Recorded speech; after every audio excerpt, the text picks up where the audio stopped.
17, à partir du premier verset jusqu'au verset 4. Après avoir ainsi parlé, Jésus leva les yeux au ciel et dit: Père, l'heure est venue, glorifie ton Fils, afin que ton Fils te glorifie, selon que tu lui as donné le pouvoir sur toute chair, afin qu'il accorde la vie éternelle à tout ce que tu lui as donné. Or, la vie éternelle, c'est qu'ils te connaissent, toi, le seul vrai Dieu, et celui que tu as envoyé, Jésus-Christ. Je t'ai glorifié sur la terre, j'ai achevé l'œuvre que tu m'as donnée à faire. Nous venons par ces écrits adresser un message à tous ceux qui vont nous suivre dans les 45 minutes qui nous sont données pour contribuer en mémoire de notre chère maman Flore que nous avons connue, avec qui nous avons adoré une fois dans notre église. À l'époque, nous étions à Bencherville. Et nous reconnaissons en elle une vie, un feu et une femme courageuse et vivante. Et beaucoup de nos frères qui l'ont visité appréciaient toujours chaque fois qu'ils allaient la visiter à la maison avec notre bien-aimé frère William. Alors, nous, ici, cette nuit, ou ce matin, qui est déjà là, le samedi, nous venons au nom de notre église, l'église William Marion Branham, Royaume éternel, qui est à Cocody, Angrès, 8e tranche. Nous venons au nom de la Bible que notre sœur et chère maman Flore prêchait, lire le verset biblique et nous poser une petite question que nous allons prendre en termes de méditation, et c'est par cela que nous allons consoler la famille. On a déjà beaucoup écouté le bienfait de notre maman et les images continuent à passer. Nos bien-aimés pasteurs qui nous ont précédés, ils ont déjà donné beaucoup des aperçus sur ce qu'était sa personne. Alors à notre tour, nous voulons se poser certaines questions de la Bible afin que nous puissions savoir à quoi nous aussi nous attendre demain. Et je voulais qu'on se pose cette question. Comment que devons-nous faire pour retourner à l'immortalité? Qu'est-ce que nous devons faire pour retourner à l'immortalité? Parce que Dieu, quand il a créé l'homme, il ne l'avait pas créé pour qu'il puisse mourir. Vous savez, avant qu'on parle de la mort, il a fallu qu'il y ait une raison qui a fait exister la mort. Je veux dire que quand l'homme a vécu avant le péché, il n'y avait pas la mort. Il n'y avait pas de temps limité pour l'homme. La mort, ou encore l'expiration, ou la péremption, ce sont des choses qui ont été données par Dieu pour limiter les choses dans le temps. Mais si nous retournons en arrière, plus loin, nous allons trouver que Dieu, lui-même étant éternel, son monde qu'il a créé avait la vie éternelle. Ses enfants devaient vivre éternellement et ne jamais être inquiétés par quoi que ce soit.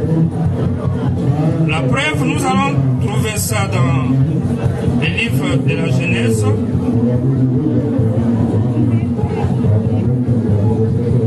Je vais lire Genèse 2, verset 15. L'Éternel Dieu prit l'homme et le plaça dans le jardin d'Éden pour les cultiver et pour les garder. L'Éternel Dieu donna cet ordre à l'homme: tu pourras manger de tous les arbres du jardin, mais tu ne mangeras pas de l'arbre de la connaissance du bien et du mal. Car le jour où tu en mangeras, tu mourras. Ici, c'est la première preuve que l'homme ne mourrait pas avant. Sinon, si déjà d'avance il mourait, Dieu n'allait pas dire si tu manges l'arbre, tu mourras. S'il dit à l'homme tu mourras, c'est parce qu'il ne mourrait pas avant. Genèse 3, 17, il dit à l'homme, puisque tu as écouté la voix de ta femme et que tu as mangé de l'arbre au sujet duquel je t'avais donné cet ordre, tu n'en mangeras point. Le sol sera maudit à cause de toi. C'est à force de peine que tu en tireras ta nourriture tous les jours de ta vie. Il te produira des épines et des ronces, et tu mangeras de l'herbe de champ. C'est à la sueur de ton visage que tu mangeras du pain jusqu'à ce que tu retournes dans la terre d'où tu as été pris. Car tu es poussière et tu retourneras dans la poussière. L'homme a désobéi à Dieu. L'homme est allé à l'encontre du programme de Dieu. Comme Dieu est la vie, comme Dieu est la lumière, quand vous vous opposez à lui, vous entrez dans les ténèbres. Quand vous vous opposez à Dieu, vous devenez mortel. Quand vous restez avec Dieu, vous êtes immortel. Donc, quand l'homme tombe dans la mortalité, il a mené avec lui toute la nature. C'est pourquoi les arbres peuvent mourir. C'est pourquoi les animaux peuvent mourir. C'est pourquoi la nature peut périr. Mais au début, ces choses ne périssaient pas. En Dieu, il n'y avait pas de limite. En Dieu, il n'y avait pas du chagrin. Il n'y avait pas la tristesse. Dieu n'avait pas créé l'homme pour qu'il puisse mourir, pour qu'il puisse souffrir. Mais Dieu avait créé l'homme pour la joie, pour la vie éternelle. C'est pourquoi la Bible dit qu'il a arrangé pour lui le jardin d'Éden. Et il avait prévu tout pour lui. Mais l'homme, pour vivre, jouir de ces choses, il devait vivre selon le plan de Dieu. Il devait écouter, dire Amen à chaque parole de Dieu. Les jours où l'homme écoute autre chose que la voix de Dieu, que la volonté de Dieu, il est obligé de mourir. Peu importe les pitiés que cela peut donner. Voilà pourquoi nous qui sommes ici, encore vivants, nous devons savoir avec précision qu'est-ce que nous devons faire pour redevenir des immortels. Parce que vous n'avez pas été créé pour mourir. Vous n'avez pas été créé pour souffrir. Vous êtes créé à l'image de Dieu, à la ressemblance de Dieu, selon la nature de Dieu. C'est pourquoi un homme est une divinité. Un homme est une divinité. Il est fils de Dieu. Si l'homme naît au monde, engendre un homme, Dieu ne peut reproduire que Dieu. Amen. Nous lisons quelques versets. Prenons le livre de Job. Quand Job et les autres prophètes commencent à se poser des questions, pourquoi Dieu avait limité leur temps? L'homme ne devait pas être limité dans les temps. Il devait être non limite. Mais à cause du péché, de la désobéissance, à cause du rejet, le premier péché qui exista, c'est l'incrédulité. S'il y a une chose que Dieu hait, c'est que lui donne son plan. Il détermine ce plan et l'homme dit le contraire. Dieu ne veut jamais que l'homme puisse le contester. Tout comme aucun parent entre nous le voudra que son enfant le conteste. Tu ne peux pas créer ton monde. Tu émets tes lois et celui que Dieu a créé vient te contester. Vient t'apprendre ce qu'il doit être ou ce qu'il doit faire. Dieu n'aime pas ça. Si vous lisez le livre de Job 18, écoutez ce que Job dit. Pourquoi m'as-tu fait sortir du sein de ma mère? Je serais mort et aucun œil ne m'aurait vu. Je serais comme si je n'eusse pas existé. Et j'aurais passé du ventre de ma mère au sépulcre. Mes jours ne sont-ils pas en petit nombre? Qu'il me laisse, qu'il se retire de moi et que je respire un peu avant que je m'en aille pour ne plus revenir dans le pays des ténèbres et de l'ombre de la mort. Pays d'une obscurité profonde où règne l'ombre de la mort et la confusion vision et où la lumière est semblable aux ténèbres. Et mes chers frères, la mort est la chose la plus horrible qui puisse arriver à un homme. Et vous allez le remarquer quand on met le cercueil dans ces véhicules de Ivocep, quand on met ce cercueil dans les trous, et puis tout le monde retourne à la maison. Vous avez remarqué que Sœur Flore, son corps sera seul dans les trous. Nous tous ici qui pleurons maintenant, personne n'entrera dedans. Vous allez retourner. Nous allons retourner à la maison. Voilà pourquoi le salut, c'est un sujet d'examen, d'étude, de recherche. Aucun homme censé ne peut vivre sans faire de recherche pour le salut, sans être sûr qu'il a réellement Dieu. Pas juste répéter des versets bibliques. Et vous avez entendu quelqu'un dire dans une église. Mais ici, Jésus nous a répondu déjà à notre question dans le livre que je viens de lire de Jean 17 en disant la vie éternelle et qu'ils te connaissent toi, le seul vrai Dieu, et ton Fils que tu as envoyé. Il est souvent facile pour nous de croire que Jésus est mort pour nous à la croix. Et c'est ce que nous avons déjà fait. Et Dieu veut que nous le fassions. Dieu veut que nous le fassions. Dieu veut qu'on le croie. Parce que c'est son œuvre qu'il avait accompli. Mais Jésus ajoute une autre chose. Connaître le Père. C'est lui-là même qui l'avait envoyé. Les chers amis pasteurs qui ont passé ici, ils ont parlé de cela. Ils ont évoqué que Dieu, le Père, existe et que pour arriver chez lui, nous devons passer par Jésus. Ok, tu sais déjà que Jésus était mort pour toi à la croix, pour te pécher. Mais le Père qui l'avait envoyé, Jésus dit dans Jean, tu dois le connaître. Si tu ne le connais pas, tu auras une partie de la vérité. C'est-à-dire que tu as vu la croix, tu as reconnu la croix, mais tu ne connais pas le Père qui avait envoyé Jésus mourir à la croix. Alors que la vie éternelle est basée sur les deux choses. Reconnaître Jésus et reconnaître son Père. Qui est son Père? Parce que s'il y a un vrai mystère que l'homme ignore, c'est le mystère de qui est le Créateur. Personne n'a vu Dieu.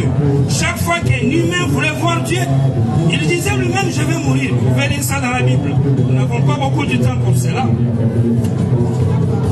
Dans l'Ancien Testament, même dans le temple de Moïse, il y avait trois parties. La troisième partie, le Saint des Saints, là où résidait la gloire de Shekinah. Aucun homme ne pouvait y entrer. Si tu entres, tu vas mourir. Pourquoi? Parce que Dieu est très saint. L'homme est tombé, l'homme s'est éloigné de Dieu. Et d'office, il ne peut plus revenir vers Dieu. C'est pourquoi il meurt. C'est pourquoi il se débrouille. C'est pourquoi les animaux sont méchants. Parce que la nature est tombée avec l'homme. Et Jésus a été le prix que Dieu a pourvu pour les péchés, afin que l'homme retrouve l'immortalité. Mais en revenant à Dieu, il faut qu'il connaisse qui est ce Dieu-là. Je vais connaître qui est Dieu, qui est le Père. Vous allez me répondre, mais non, Jésus a dit, moi et le Père, nous sommes un. Mais c'est lui-même aussi qui ajoute que tu dois connaître Dieu, le Père. Il l'avait envoyé. Parce qu'il disait, le Père habite en moi. Et que lui était son représentant. Il était son serviteur. Il dit, les œuvres que je fais, je ne les fais pas de moi-même. C'est le Père qui habite en moi qui fait ses œuvres. Et vous avez tout ça dans les livres de Jean, etc., etc. Je vais lire encore dans le livre de Job, 17, 11. Vois, mes jours sont passés, mes projets sont anéantis, les projets qui remplissaient mon cœur. Mes jours sont passés, mes projets sont anéantis, les projets qui remplissaient mon cœur. Aucun être humain n'aime mourir. Personne ne peut accepter de mourir. Vous avez remarqué, si seulement on dit, c'est lui qui aime beaucoup, maman, Flore, doit mourir tout à l'heure, nous tous nous allons fuir. Personne ne restera ici. Mais pourquoi? Parce que nous aimons la vie éternelle. L'homme n'a pas été créé pour mourir. Voilà pourquoi toute notre vie, nous faisons des efforts pour vivre. Le travail, c'est pour vivre. À l'école, c'est pour vivre. Avoir l'argent, c'est pour bien vivre. Parce que plus tu vis bien, plus tu tires. C'est pourquoi dans certains pays développés, on parle de la moyenne plus élevée de la vie. Parce que plus tu es en bonne condition, plus tu peux vivre longtemps. Et aucun homme ne veut vivre moins longtemps. Chaque être aspire à une immortalité. Et l'immortalité est possible. C'est à cela que vous étiez. Vous avez quitté l'immortalité. Vous devez retourner à l'immortalité. Mais pour y retourner, Dieu dit, vous devez connaître Dieu le Père. Qui est-il? Et Jésus qui l'a envoyé. Je lis dans Psaume 102, verset 3. Car mes jours s'évanouissent en fumée et mes os sont enflammés comme un tison. Verset 11. Toujours Psaume. Mes jours sont comme l'ombre à son déclin et je me dessèche comme l'herbe. Je prends Isaïe 38, verset 9. Là, c'est un cantique qu'Ézéchias avait chanté. Il dit, sur sa maladie et sur son rétablissement, il dit, je disais, quand mes jours sont en repos, je dois m'en aller aux portes du séjour des morts. Je suis privé du reste de mes années. Je disais, je ne verrai plus l'Éternel sur la terre des vivants. Je ne verrai plus aucun homme parmi les habitants du monde. Ma demeure est enlevée et transportée loin de moi, comme une tente de berger. Je sens les fils de ma vie coupée comme par un tisserand qui me retrancherait de sa trame. Du jour à la nuit, tu m'auras achevé. Ça, c'est le pleur des prophètes, des grands serviteurs de Dieu qui sont venus sur la terre avant nous depuis l'Ancien Testament. Ils pleurent, ils se lamentent. Même Salomon, après avoir eu 700 femmes, 300 concubines, les coupes de vin en or, l'argent, tout lui était donné. À la fin, il dit, mais c'est validé, parce qu'après, il devait mourir. Et il est mort, il est parti. Les pharaons sont morts, ils sont partis. Napoléon, on n'en parle plus. Hitler, on n'en parle plus. Le Mobutu, on n'en parle plus. Il y a un grand homme comme Houphouët-Boigny, on n'en parle plus. Même le papa, Henri, vient de partir, on n'en parle plus. L'homme vit, il vit, il meurt, il part, il laisse tout. Et c'est ça qui a choqué les gens. Tout au fil du temps, la mort est une chose hideuse à voir. Une très très mauvaise chose. Quand il s'approche de l'homme tremble. Même Jésus-Christ, le Fils de Dieu, quand la mort s'est approchée de lui à Gethsémane, la Bible dit, il transpirait du sang sur son visage. Et les anges ont été envoyés pour les secourir. Il arrive à l'homme de faire de la mort une chose, à dire, bon, après ton aimé, on va mourir. C'est vrai, mais quand ça va approcher, tu vas pleurer. Tu ne verras pas du tout cela, mon frère. Tu ne verras pas ça. C'est hideux à voir, c'est choquant, ça effraie. Imaginez-vous, vous êtes dans votre voiture et devant vous, il y a le véhicule de Ivosep et il y a quelqu'un dedans. Imagine-toi, qui est mérité qu'il soit dedans? Qui est mérité qu'il soit dans un cercueil de main? Dans les gens, parmi les gens que tu connais, tu préfères qui? Toi-même? Qui? Vous verrez? Personne. Donc la mort est notre grand ennemi. Mais pour l'éliminer, il fallait d'abord que Jésus meure. Mais avant de revenir à l'immortalité, Jésus dit, il faut reconnaître moi Jésus et même le papa qui m'a envoyé. Et écoutez ce que Paul dit dans Romains, chapitre 8, le verset 22. Or, nous savons que jusqu'à ce jour, la création tout entière soupire et souffre les douleurs de l'enfantement. Et ce n'est pas elle seulement, mais nous aussi qui avons le prémisse de l'esprit, nous aussi nous soupirons même en entendant l'adoption, la rédemption de notre corps. Paul dit, nous soupirons. Nous savons jusqu'à ce jour que la nature souffre, les arbres, les animaux, l'homme, tout souffre, ça gémit, ça recherche l'immortalité. Vous devez retourner à l'immortalité. Parce que si vous ne retournez pas à l'immortalité, la vieillesse vous frappera un jour. Même la bombe atomique, même la guerre peut te prendre. Mais il faut que tu redeviennes immortel. Il dit, Paul dit jusqu'à ce jour, et souvenez-vous, Paul est venu après Jésus-Christ. Il était le disciple de Jésus. Jésus étant déjà mort, Paul vient après lui et dit jusqu'aujourd'hui, la nature continue à souffrir, à gémir, à chercher le salut, à rechercher la délivrance. Il dit, et ce n'est pas elle seulement, mais nous aussi, qui avons le prémices de l'esprit, nous aussi nous soupirons à nous-mêmes en entendant l'adoption, la rédemption de notre corps. Voilà. Paul attend la rédemption après Jésus-Christ. Car c'est en espérance que nous sommes sauvés. Or, l'espérance qu'on voit n'est plus espérance. C'est qu'on voit.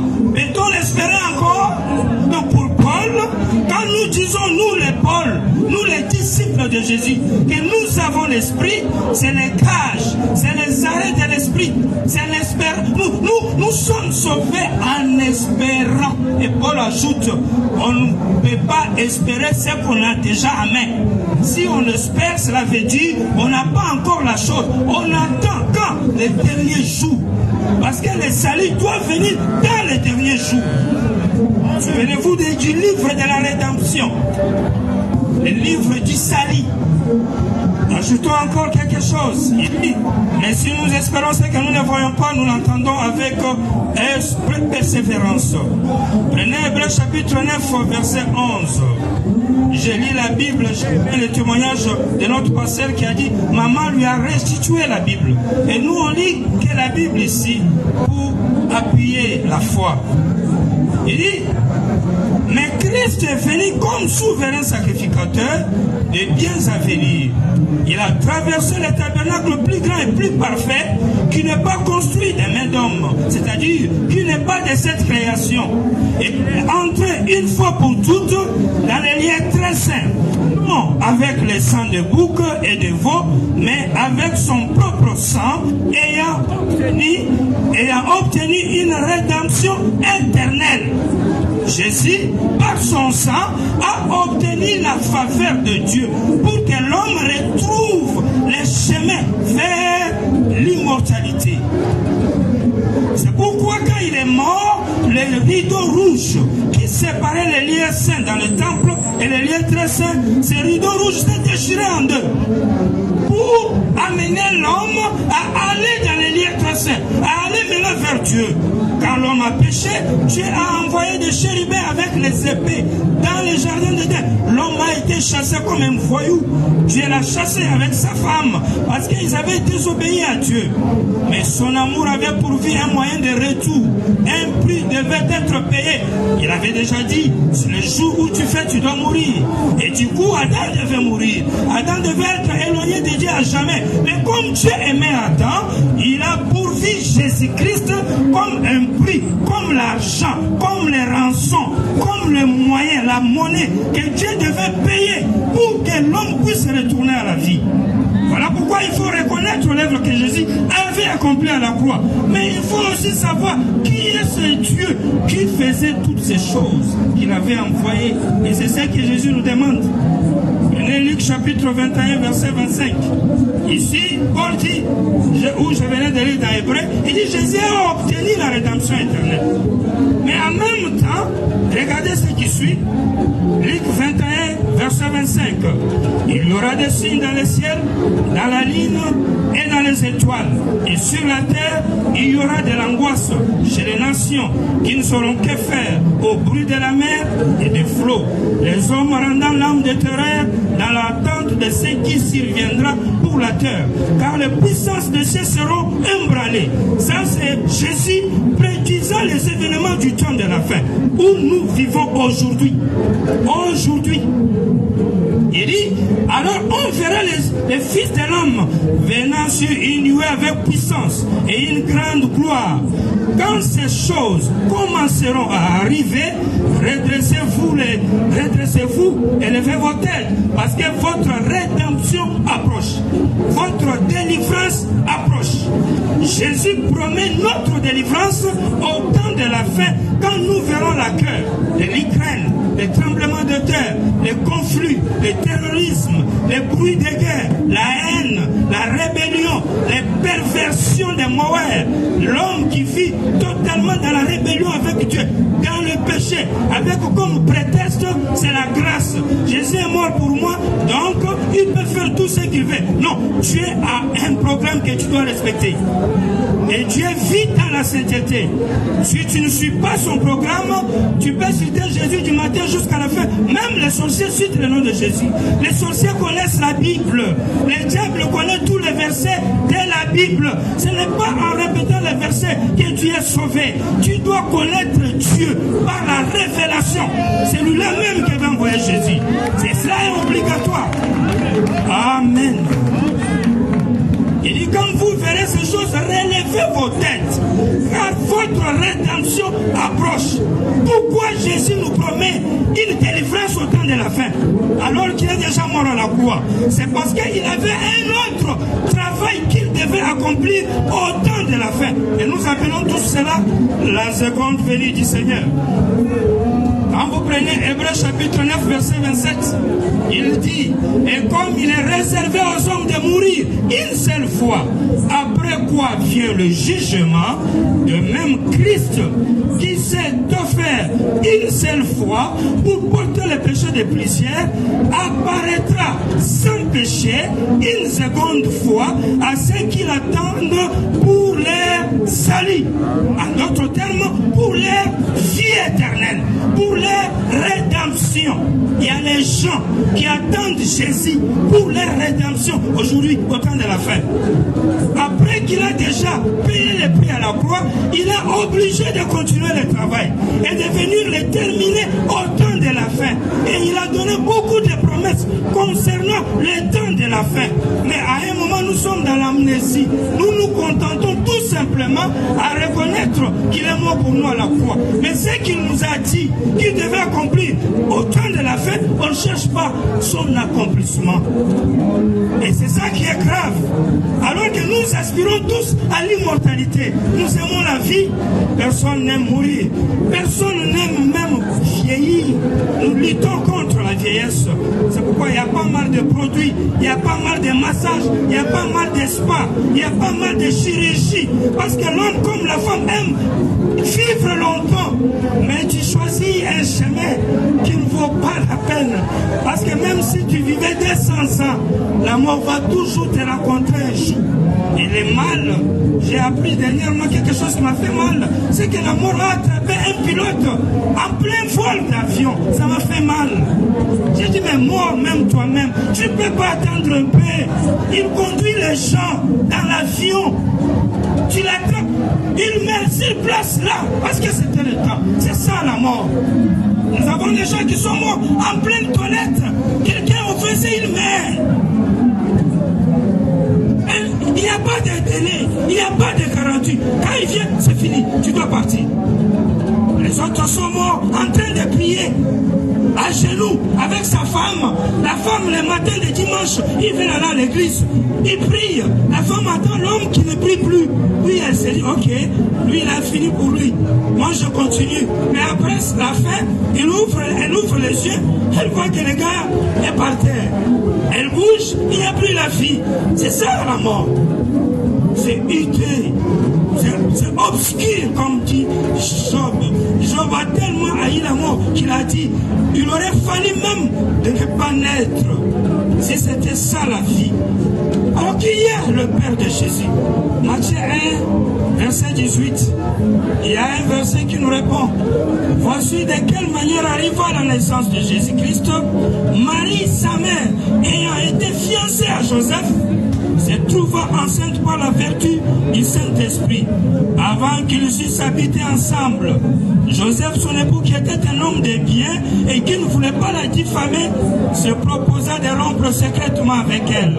Comme il y pensait, voici un ange du Seigneur lui apparut en songe et dit, Joseph, fils de David, ne crains pas de prendre avec toi Marie, ta femme, car l'enfant qu'elle a conçu vient du Saint-Esprit. Elle enfantera un fils et tu lui donneras le nom de Jésus. C'est lui qui sauvera son peuple de ses péchés.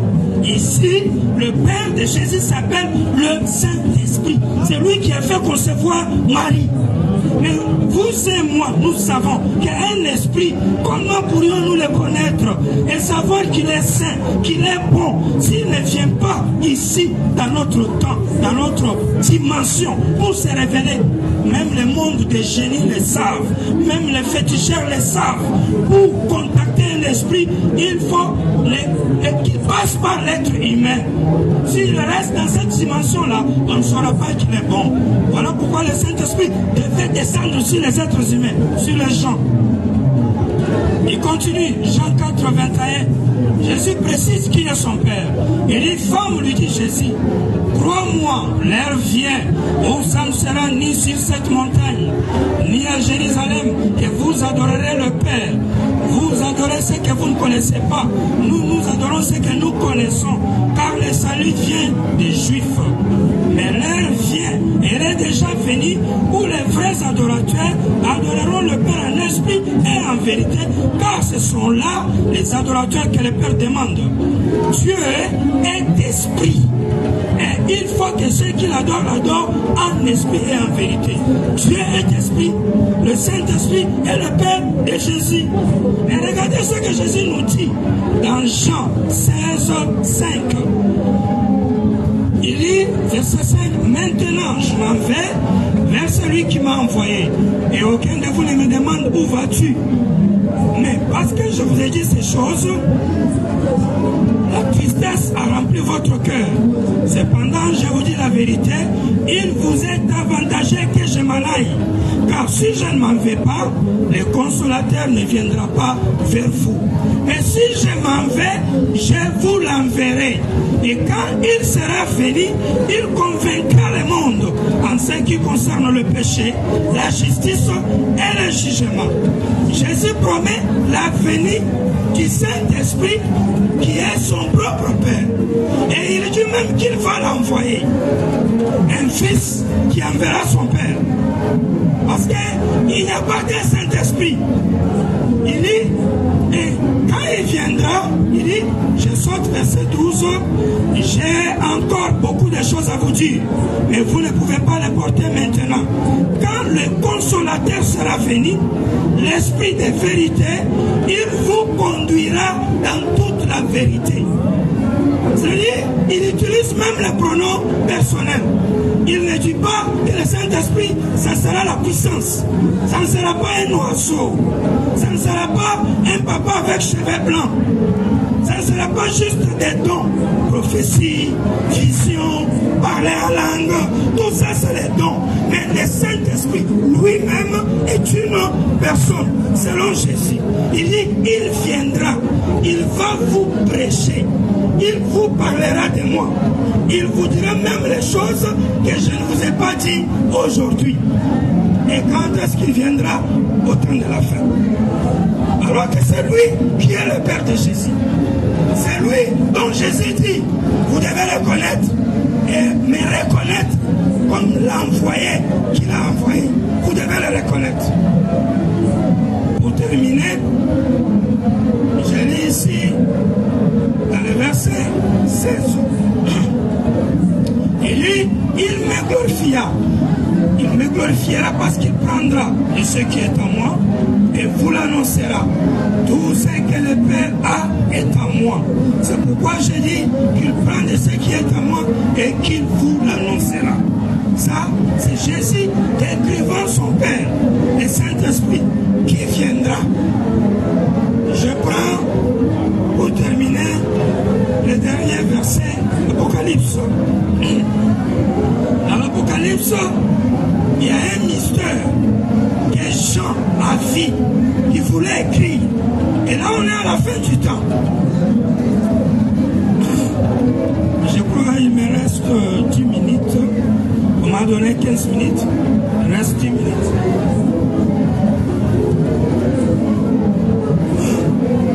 Il dit, j'ai vu un autre ange puissant qui descendait du ciel enveloppé d'une nuée. Au-dessus de sa tête était l'arc-en-ciel. Et son visage était comme le soleil, et ses pieds comme des colonnes de feu.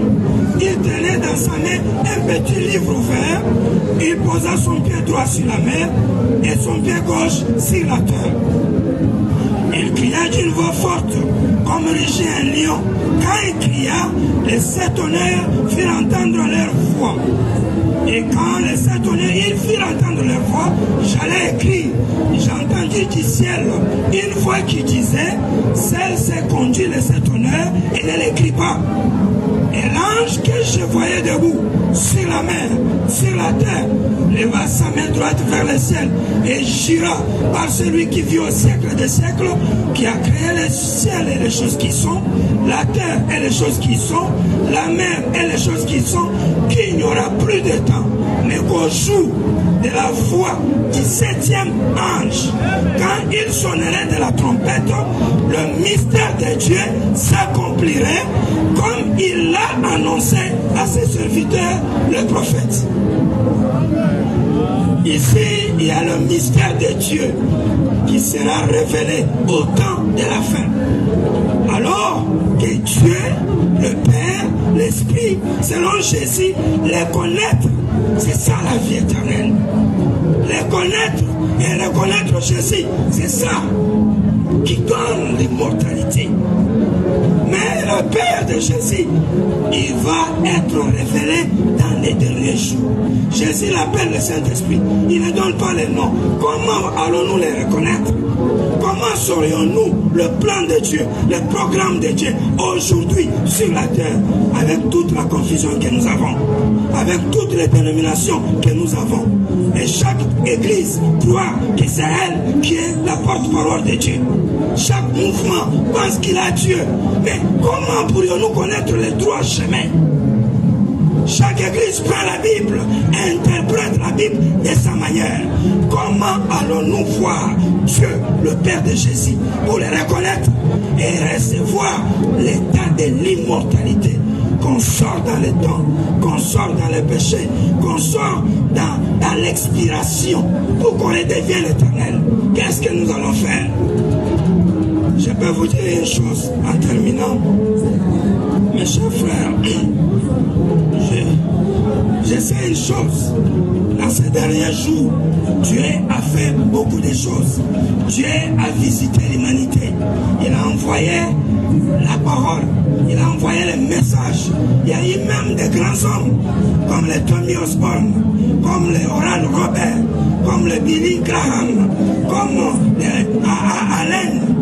Il y en a aussi ici même en Afrique. Aux États-Unis, il y a eu William Branham.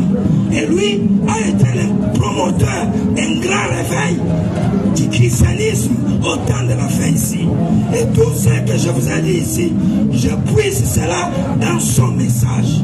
Parce qu'il est l'accomplissement de beaucoup des écritures qui ont été promises pour les derniers jours. Je ne peux pas en dire plus parce que le temps nous manque. Mais les nécessaires, je vous invite à étudier, à aller dans les recherches, à trouver ces messages, à vous, à l'approcher. Parce que dans ces messages, tous les grands serviteurs de Dieu reconnaissent que c'est ça, Dieu a été dedans. Ils disent bien, vous pouvez les voir, les écouter dans leurs documentaires, sur les YouTube. Ils reconnaissent que William Branham a été le promoteur du grand réveil au temps de la fin. Il a mené un message pour tout homme, pour toute femme qui vit sur la terre, qui mourra un jour. Avant de quitter, essayez de découvrir ça, d'étudier ça avec la Bible et vous allez retrouver l'immortalité. Que le Seigneur vous bénisse.